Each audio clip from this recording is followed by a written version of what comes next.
The wind didn't sound like wind anymore. It sounded like something alive. Something hunting. That was the moment I knew I had made a mistake. My name is Ruth Calder. And the day I lost everything was the same day I stopped trusting people. And started trusting the only thing that stayed. My dog. His name was Ash. A gray-coated mutt with sharp eyes and a habit of noticing things before I did. That habit saved my life.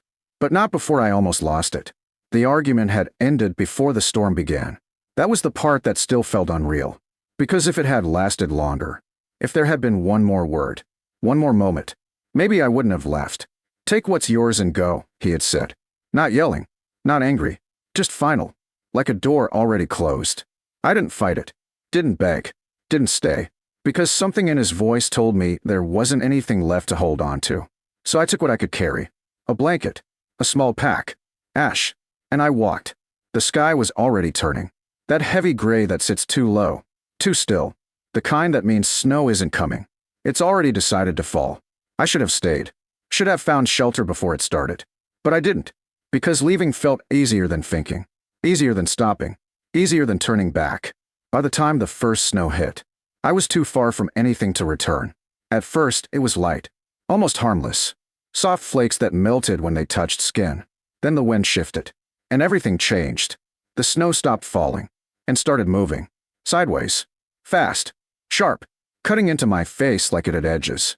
Ash stayed close, not running ahead, not wandering, right beside me, every step, every turn, like he knew something I didn't. Just a little further, I said, even though I didn't know where I was going, even though there wasn't anything ahead but more white.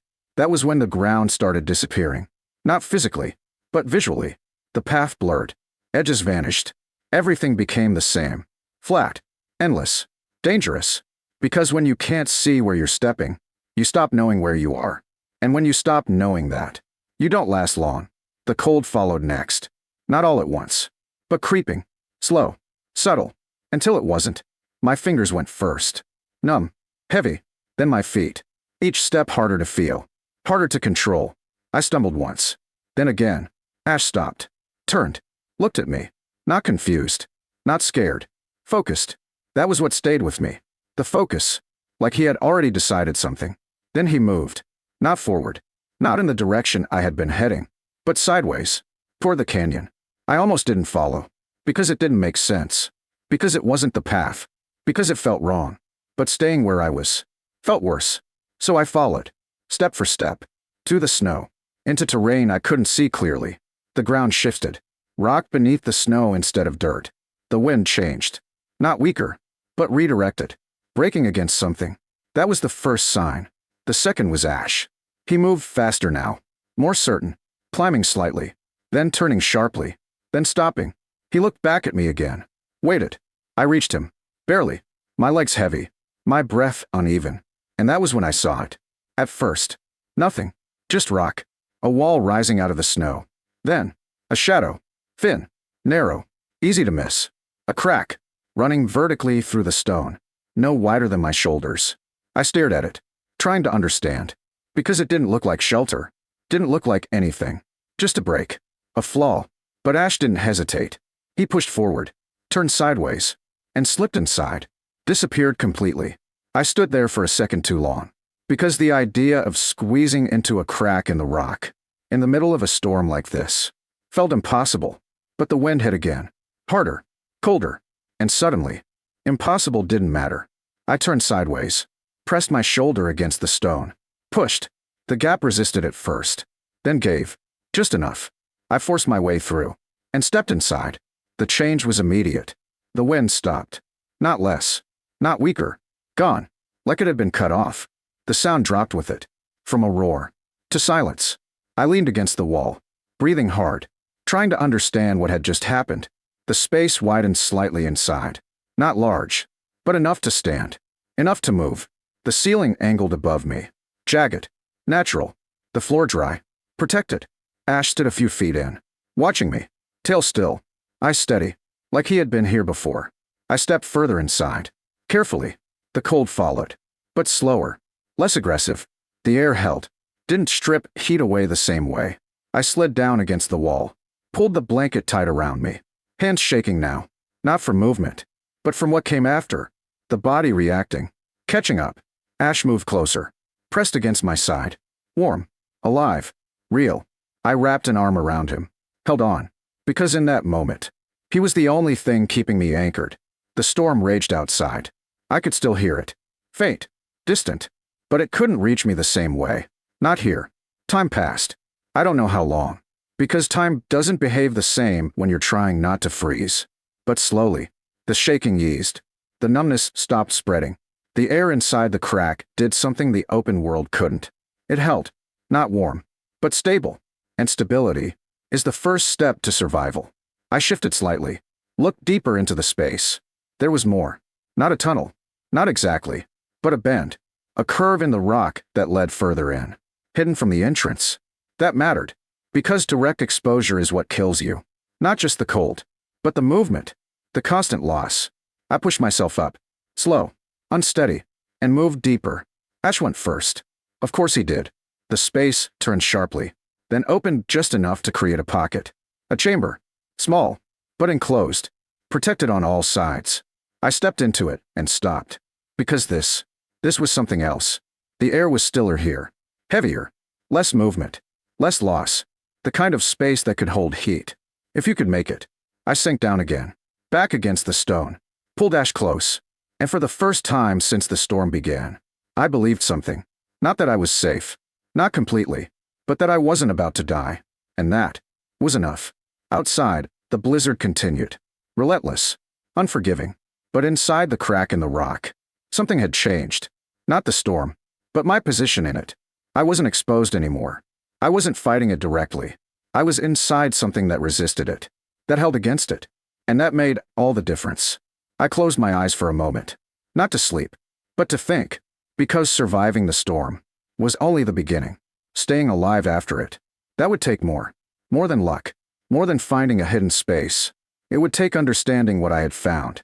And how to use it. Because this wasn't just shelter. Not if I did it right. It could be something more. Something that lasted longer than the storm. Something that could keep us alive. After everything else had been taken away. I opened my eyes and looked at the stone around me. At the shape. The structure. The way it held the air. And for the first time since I had left, I wasn't thinking about where I had come from. I was thinking about what I could build here. Because the dog hadn't just led me to safety. He had led me to something no one else knew existed. And that might be the difference between surviving a night and surviving the winter. I didn't sleep that first night. Not properly. Every time my eyes closed, the cold tried to creep back in. Not from the air, but from memory. From the feeling of being out there. Exposed. Losing. So I stayed awake. Listening. Feeling. Learning the space around me. Because survival isn't just finding shelter. It's understanding it. The chamber held. That was the first thing. The air didn't move. Didn't shift. Didn't steal warmth the way the open storm had. That mattered more than anything. Because heat isn't something you create once. It's something you protect. And this place protected it. Ash slept. Curled against my side. Steady breathing. Unbothered. That told me more than anything else could. Animals don't stay where something feels wrong. They don't ignore danger. They don't pretend. If he was resting, then this place was right. By morning, the storm hadn't stopped. But something else had changed. The light. Faint. Gray. Filtering through the narrow entrance and bending slightly through the inner chamber. I stood slowly. My body stiff. Heavy. But working. That was enough. I moved toward the entrance carefully. Step by step. Because the ground still wasn't stable in my legs. The wind hit the moment I got close. Not full force. But enough to remind me what was waiting outside. I stopped just before the opening. Looked out. The world had disappeared. Not just covered. Erased. The canyon walls were barely visible. Everything else was white. Moving. Unstable. There was no going back. Not yet. Maybe not at all. I stepped back into the chamber.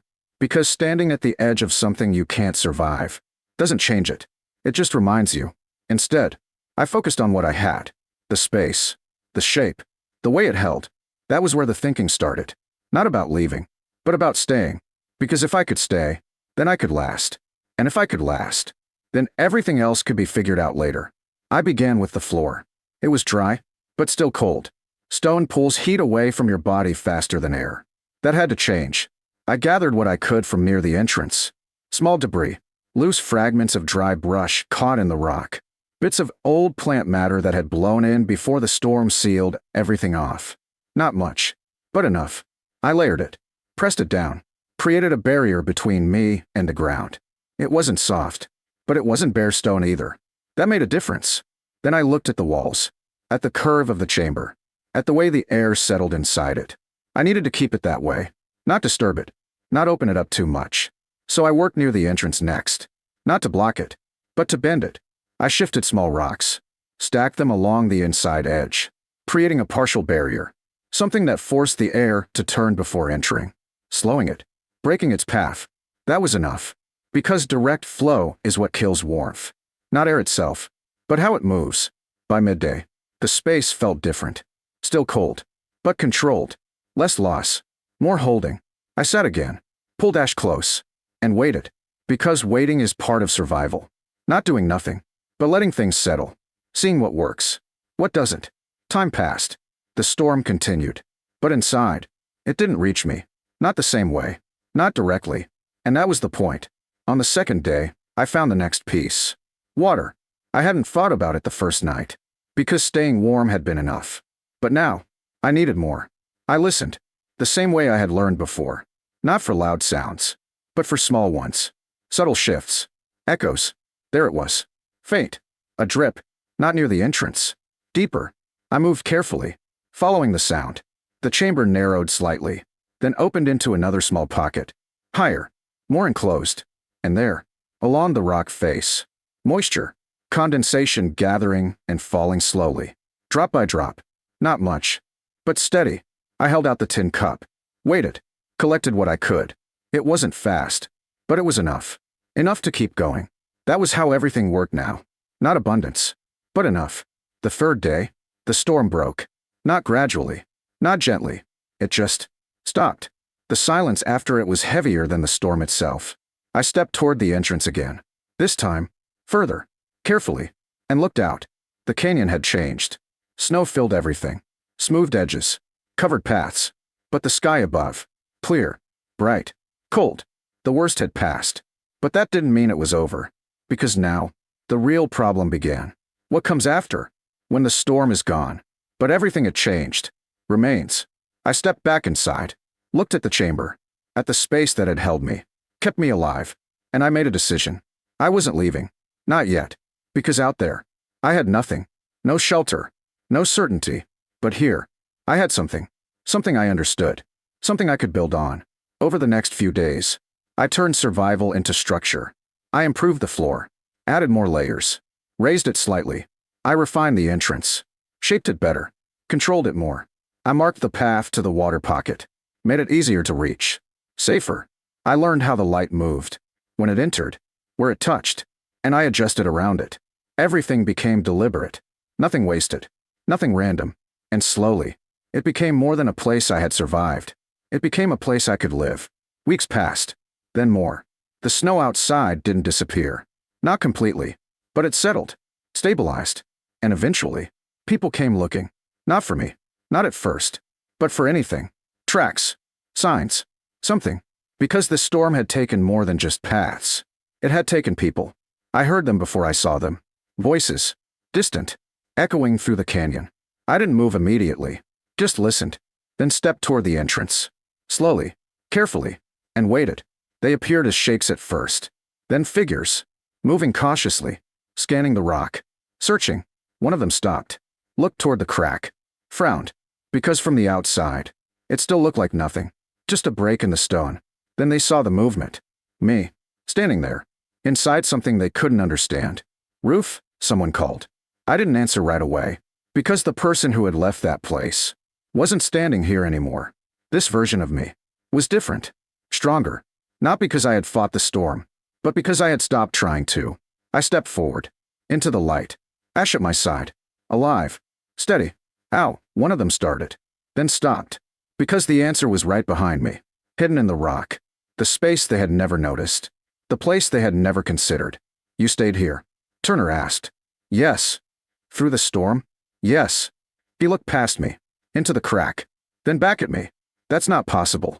It is if you stopped standing out there. That was the truth. Simple. but hard to accept.